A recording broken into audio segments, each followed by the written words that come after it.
Hi, this is Dennis with thesoundadvisor.com. I'm going to walk you through playlists in Pro Tools. Now, maybe you've read about them or heard a friend talk about them, but you've never actually used them. So I'm going to show you what they are, how to use them, the advantages to using them, and some keyboard shortcuts. So I have a Pro Tools session open, and I have an audio track here, and I have an acoustic guitar that's been recorded on it. Just a regular audio track. I have inputs, outputs, I have routing, going to some reverbs and stuff, and I have an EQ on the insert, and I'm looking at this track in a waveform view. Now if I click right here and go to playlist, watch what happens. These other two acoustic guitar files show up. Now they're not audio tracks. They don't have inputs and outputs. They're playlists. So all a playlist really is are alternate takes, a way to record alternate takes under your main track and store them and visually see them.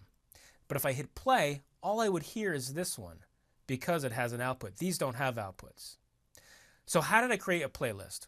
So let me go back to the waveform view.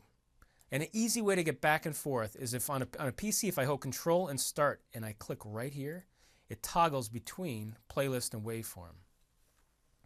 So to create a new playlist, I'm going to click here and say New. And I'm just going to type in acoustic guitar 5 and watch what happens. That file disappears, but it hasn't gone away. It's in the playlist. So now I have 3 playlists. This one was up here and it just got moved down, and these other 2 that were there. So let me undo what I just did. So we have the main one and the 2, and I'm going to start a new playlist in a different way. I'm going to hold down the start key, hit the /, which is just underneath the backspace key, and the same dialog pops up, and I'm just going to type acoustic guitar 5 like that. Now I'm just going to hit record, and I'm just going to record some blank audio here. I don't have my acoustic guitar set up still, but it'll give you an idea what's going to happen. So I'm recording. I'm not hearing any of these because they're not outputted anywhere right now.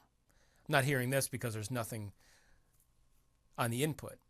So let me just hit stop, and let me hit undo again, and undo one more time to get back to where we were. Now let's say this was a great acoustic guitar pass, but right here between these bars it was a little rough, and I want to try to do a different a punch in on that, but I want to retain the original file. If I do the same thing, if I go here and say duplicate that playlist, watch what happens here. I'll say 5 there, and it kept this one, and it made this playlist down here. So I can do whatever I want to this one, and I still know I have that original take intact. The keyboard shortcut for that is I hold Control and Start and hit that / key. So let me just undo that real quick. So the advantages to using playlists is it really keeps your session clean. If I had 5 takes of an acoustic guitar, 5 different tracks, I would constantly have to see all those tracks. But within this, I'm able to just collapse those into one. The other advantage, and it's very powerful, is the ability to edit takes together using the playlists. And I'll just show you briefly how to do that. So let's just take a listen to what we have on this acoustic guitar, and then we'll just edit in maybe some of this one or something like that.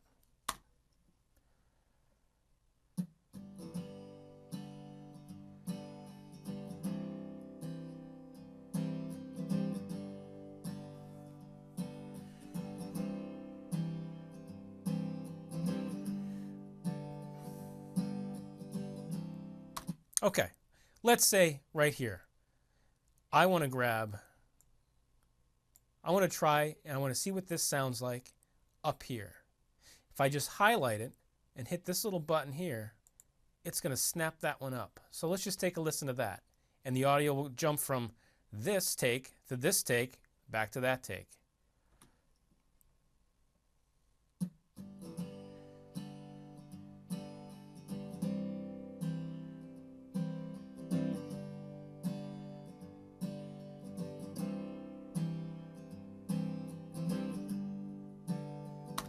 Okay, didn't sound very good, obviously, but it gives you the idea of what you can do with this. And you can see, actually let me zoom in a little bit. You can see it changes from acoustic guitar 3, which was up here, to acoustic guitar 2, which was down here, back to 3. So I hope that gives you an understanding of what you can do with playlists. I'm going to do another video about how to comp some vocals and guitars together, which will give you a more in-depth look at editing in playlists. Thanks for watching.